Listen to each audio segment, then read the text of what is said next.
Hey guys, this is the Overthinker and welcome to the channel. This is going to be a video talking about Mark Ingram and the suspension that just came up here. I believe this news hit when I was at work. And yeah, it looks like he got hit with a 4-game suspension for PEDs. Now, I don't know, I think this is the first time he's ever been hit with that. Correct me if I'm wrong, but I don't think he's ever been suspended for that. Now, when I first heard this news, I was very surprised considering the career that Mark Ingram has had so far in this league. In his first few years, he wasn't really that productive and he didn't really get the ball a whole lot.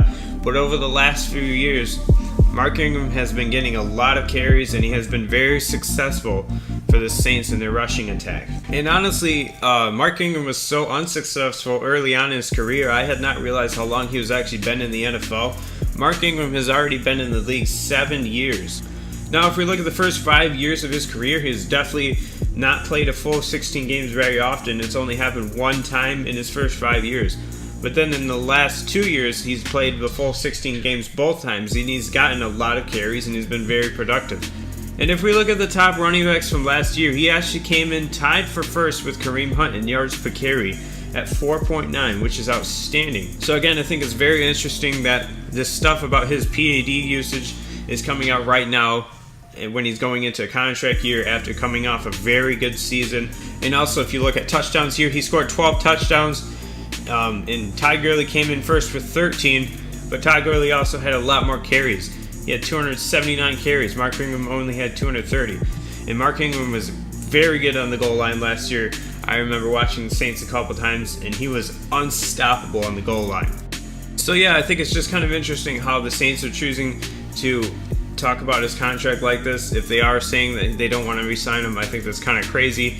I know he has a 4-game suspension, but this has been his best 2 years, the last 2 years, and he has been one of the best running backs over those last 2 years. And as far as I'm concerned, the Saints are set up at running back going forward.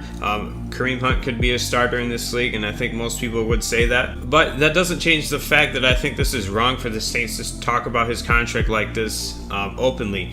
I think this is about the worst time to talk about things like that, just because he's in a very vulnerable situation right now, because he's not even going to be able to play to week 5. And yeah, I guess it's just his outsider perspective. Obviously, I'm a Lions fan, but looking at Mark Ingram here, I mean, I see a guy who's very reliable, especially on the goal line. I see a guy who actually has very good speed for his size. I see a guy who's definitely a #1 running back in this league. I see a guy who could get, upwards of 30 carries a game and still be highly productive. 4.9 yards a carry is very, very good. And also in the last 3 years, he has actually had a lot of receiving yards. If you look here, he had 50 receptions, 2015 for 405 yards, and 2016, 48 for 319, and then 2017, he actually had 58 receptions for 416 yards. So he doesn't really follow that stereotype of being a big, powerful back who can't catch. He definitely can catch, which definitely makes him a very reliable running back. He's also a pretty good blocker that people don't really talk about. I think this guy is definitely #1 running back in this league, and I think if he gets upwards of 200 carries a year, he's going to have pretty good years.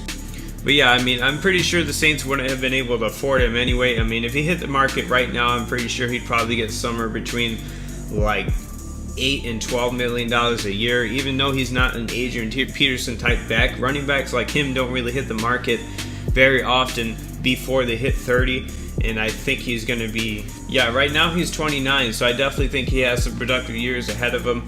And I think that it doesn't look like the Saints are probably going to want to re-sign him regardless. And I think a lot of that also has to do with the Saints and their cap situation. If you look at their offense, they do have Mike Thomas, who they're going to have to re-sign at some point, and he's going to get a lot of money. He is a dominant receiver in this league. If you look at their offensive line, there's some guys that are obviously going to have to pay. I don't know if they're going to be able to keep Cameron Jordan on that defensive line. And yeah, overall, the Saints have a pretty young and good team, so overall, they're going to have to sign a lot of guys in the future, which means they're going to have to make some space. And obviously, I don't think they'd have to cut Mark Ingram off next year, but I don't think Mark Ingram's going to want to sign for a 1-year deal on a very team-friendly contract. At the running back position, I think if you're going to get over 200 carries, I think as a running back, you probably want some security in a contract, so they can't just cut you after a year if you're not doing well without penalty. So that's what I think about this situation here, guys. I hope you enjoy. Thanks for watching, and have a great day.